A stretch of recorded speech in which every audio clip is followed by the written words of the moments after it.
And it's, what is it? It's Wednesday. We're talking about the ratio test and the root test. These are known as row tests for convergence of series of constants with all positive terms.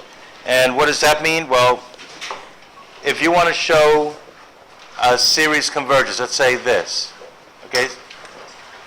Sigma u sub k, some rule, some function in k or some function in n, whatever it is, okay?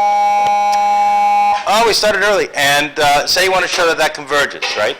What you do is you set up rho is the limit as k goes to infinity of u sub k plus 1 over u sub k. Okay? That's a rho. That's a lowercase r in Greek, okay? Is that right with you? So when rho may or may not have a limit. Now there's three possibilities. If rho is less than 1, if rho is 1, if rho is greater than 1. The series diverges in this case, converges in this case, and the test fails in this case. Use a different test. Okay? You can also do this. By the way, we're saying for an infinite series, right? Say k goes from 0 to infinity or something. Question is, does it converge or not? Here's another row test.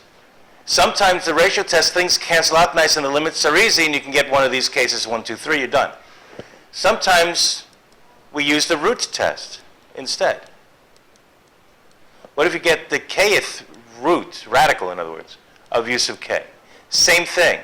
That limit may or may not exist. If it's less than 1, we have convergence. If it's equal to 1, use a different test. If it's greater than 1, we have divergence. Okay? And so let's try some of these. Are you ready?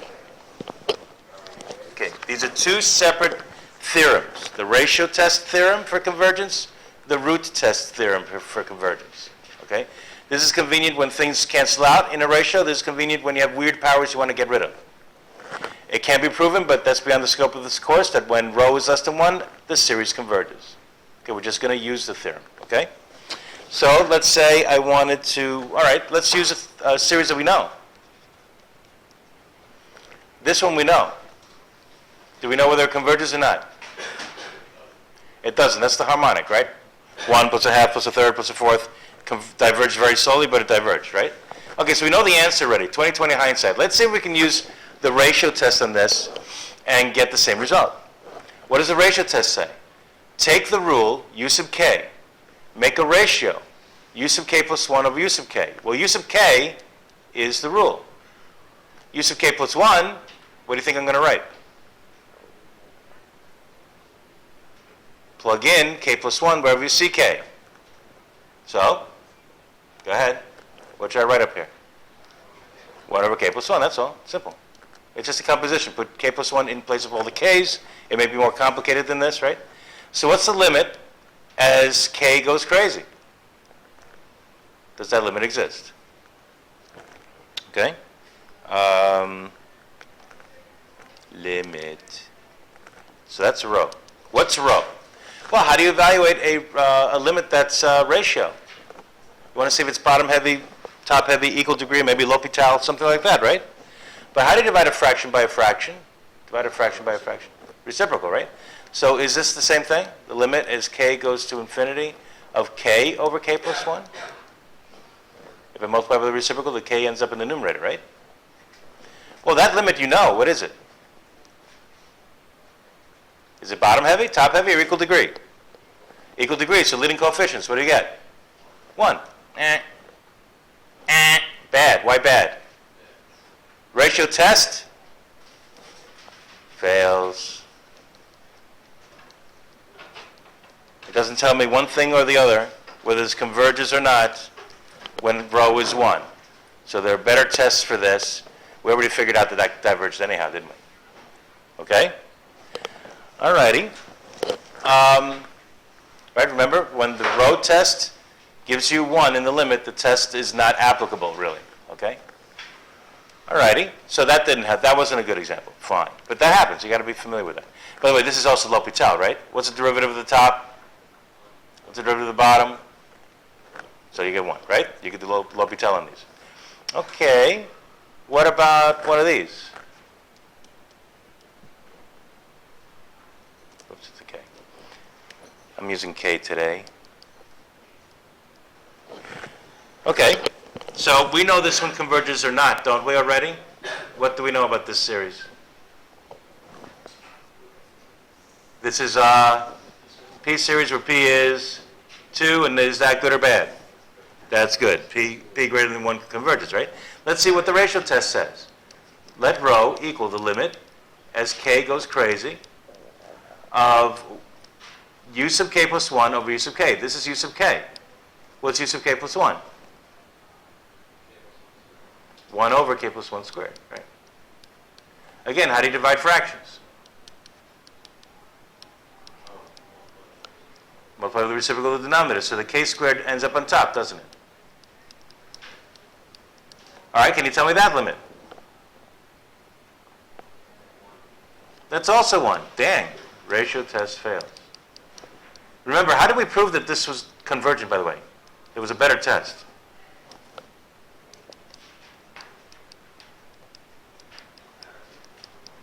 We used this in the comparison test, though. This is one of our known series for comparison tests. So we proved this converges otherwise with a different test. Integral test. Remember, we get P integrals out of this, right? Remember, we know how to do an improper integral for P integral 1 over x squared? Same thing here. This is a P integral of P equals 1 if you do the integral test. Okay? And that improper integral diverged, so did the series. This improper integral converged in the integral test, so this converged. We already know this. That's not a good test. All right, how about this one?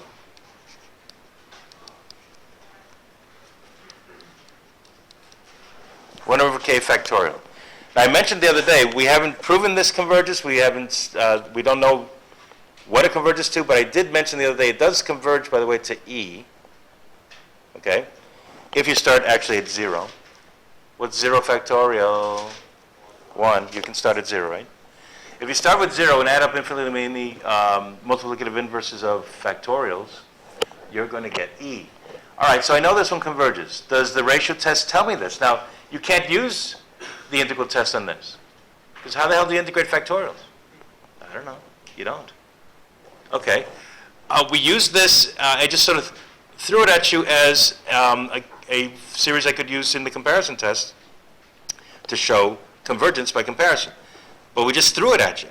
Can we prove it now? I think we can. Let rho equal the limit as K goes wild. Of what? U sub K plus 1 over U sub K. U sub K plus 1 over U sub K. Now remember, if this limit is less than 1, we have convergence. If this limit is greater than 1, we have divergence. Why does that make sense? Because what we're doing is really we're comparing every term to its next term. If for infinitely many terms, the next term is smaller than the previous term, we have convergence. If this limit is less than 1, it means that this is less than this, right? When is a fraction less than 1? When the numerator is smaller than the denominator, right? So if we get a limit less than 1, I'm not saying that's what it is, but let's say we do. That shows convergence because we're checking infinitely many terms, a term and its next term. For infinitely many terms, is the next term always smaller than the previous term? If that's true, we have convergence. That's why this works, okay? Well, what is this limit? Nobody knows the limits I've seen. Nobody. What do you do with this? Okay, so the limit as K goes to infinity of K factorial over K plus 1 factorial. This limit is easy if you realize that that reduces. What's K factorial into K plus 1 factorial? What's 5 factorial into 6 factorial? K. No, not K, careful. K plus 1. Right? If the numerator was 5, right? 5 factorial, and the denominator was 6 factorial, isn't 5 factorial 6 times 5 factorial? Isn't 6 factorial 6 times 5 factorial? Isn't this the same thing? K plus 1 times K factorial? If that's 5 factorial, and that's 5 factorial, that's 6. But 6 times 5 factorial is 6 factorial. We're saying a factorial and one more, right? 5 factorial over 6 factorial would be what? 1/6. 7 factorial over 8 factorial would be what? 7 factorial over 8 factorial would be what? 7 factorial, and 8. 1/8. Right? 9 factorial and 10 factorial would be what? 1/10, and so forth. So k factorial over k plus 1 factorial is 1 over k plus 1. Right, the factorials cancel. So what is that limit? It's 0. Therefore, what? Converges by what? Ratio test. Because why? Rho is less than 1. Okay? That's how